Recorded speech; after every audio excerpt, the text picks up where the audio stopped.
जय जय राम कृष्ण हरि जय जय राम हरि जय जय राम कृष्ण हरि जय जय राम कृष्ण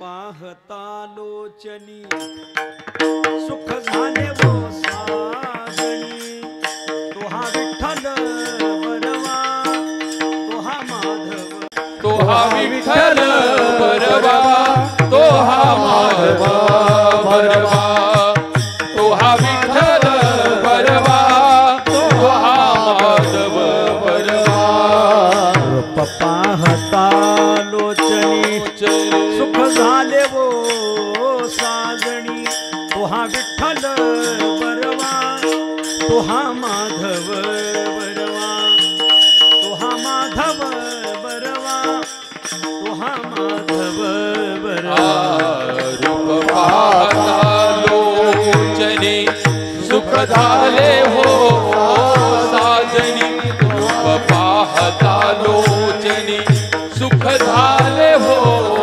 साजनी तोहा विठ्ठल बरवा तोहा माधव बरवा तोहा विठ्ठल बरवा तोहा माधव बरवा सुकृताची जोडी म्हणून विठ्ठली आवडी तोहा विठ्ठल बरवा तोहा माधव बरवा तोहा माधव बरवा तोहा माधव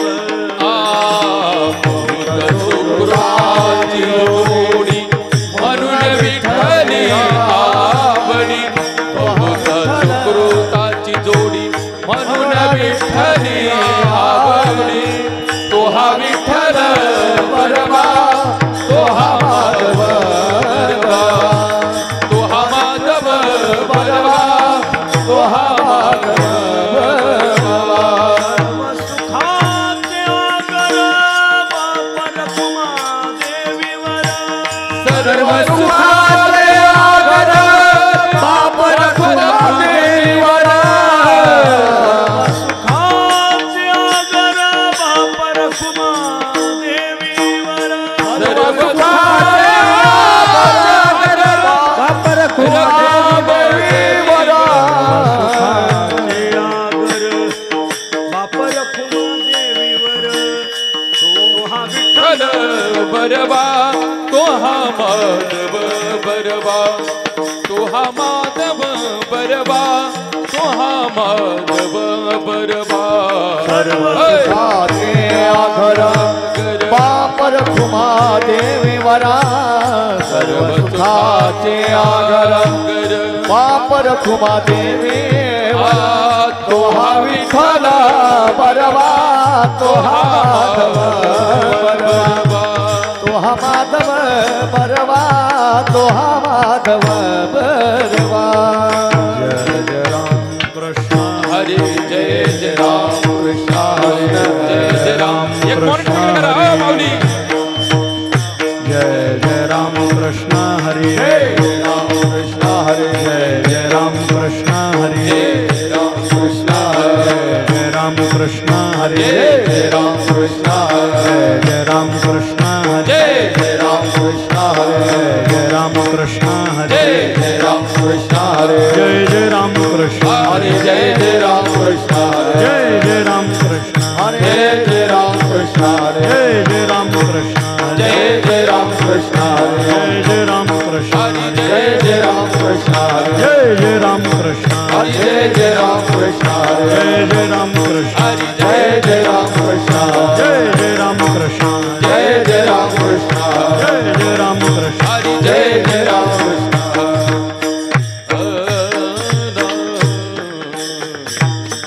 आवडे उत्तर मनी बसे त्याचे आवडे उत्तर मनी वसे त्याचे आवडे उत्तर मनी बसे त्याचे आवडे उत्तर वाटे समाचार घ्यावा ऐसे वाचे समाचार घ्यावायचे वाचे समाचार घ्यावायचे मनी वसे त्याचे आवडे उत्तर मनी वसे त्याचे आवडे उत्तर मनी वसे त्याचे आवडे उत्तर मनी वसे त्याचे आवडे उत्तर वाटे समाचार घ्यावा ऐसे वाटे समाचार घ्यावा ऐसे वाटे समाचार घ्यावा ऐसे जातीचे ते झुरे येरासाठी जातीचे ते झुरे येरासाठी जातीचे ते झुरे येरासाठी जातीचे ते झुरे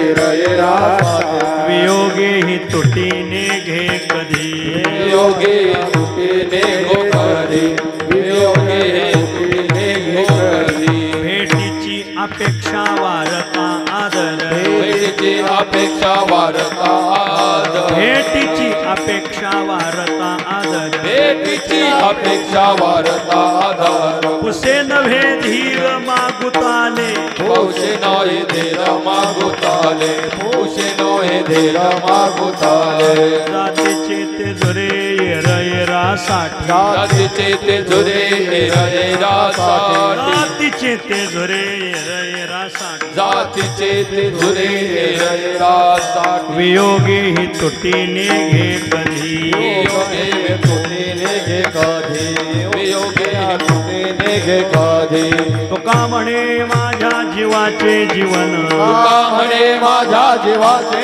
जीवना तुका म्हणे माझ्या जीवाचे जीवन तुका म्हणे माझ्या जीवाचे जीवन सोयी रे हरिजन प्राण सखे सोयी रे हरिजन प्राण सखे सोयी रे हरिजन प्राण सखे तुका म्हणे माझ्या जीवाचे जीवन तुका म्हणे माझ्या जीवाचे जीवना म्हणे माझ्या जीवाचे जीवन म्हणे माझ्या जीवाचे जीवना सोयी रे हरिजन प्राण सखे सोयी रे हरिजन प्राण सखे सोयी रे हरिजन प्राण सखे जातीचे ते झुरे रयरासाठी जातीचे ते धुरे जातीचे ते झुरे वियोगे ही तुटीने घे कधी वियोगे तुटीने घे कधी वियोगे हे तुटीने घे कधी रोपार कुमाये गोपार कुमार रोपार कुमाये गोपार रोपार कुमाये जय जय जय जय रोपार कुमाये जय जय रोपार कुमाये जय जय जय जय रोपार कुमाये जय जय जय रोपार कुमाये जय जय जय रोपार कुमाये जय जय जय रोपार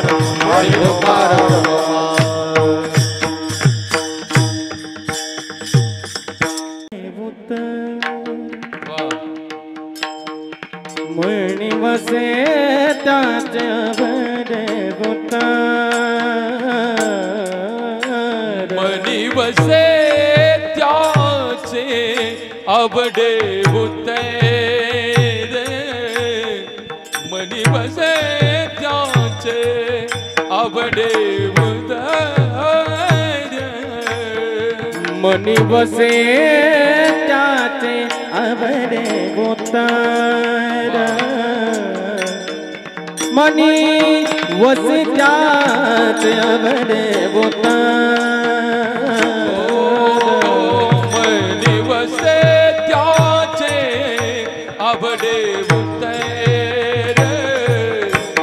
मनी वसे त्याचे आवडे उतर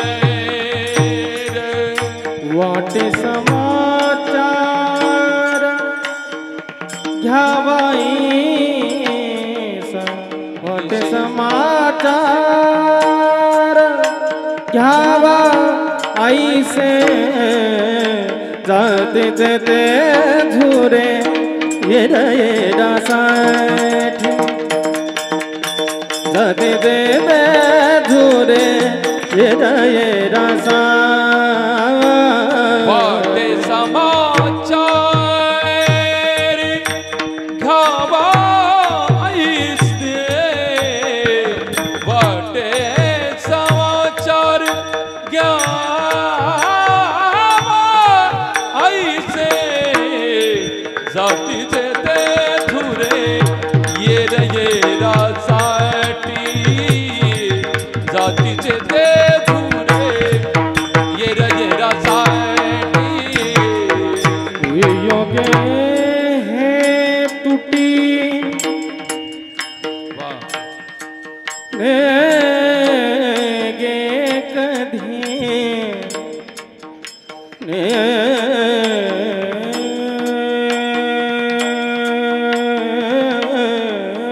गे कधी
विठ्ठला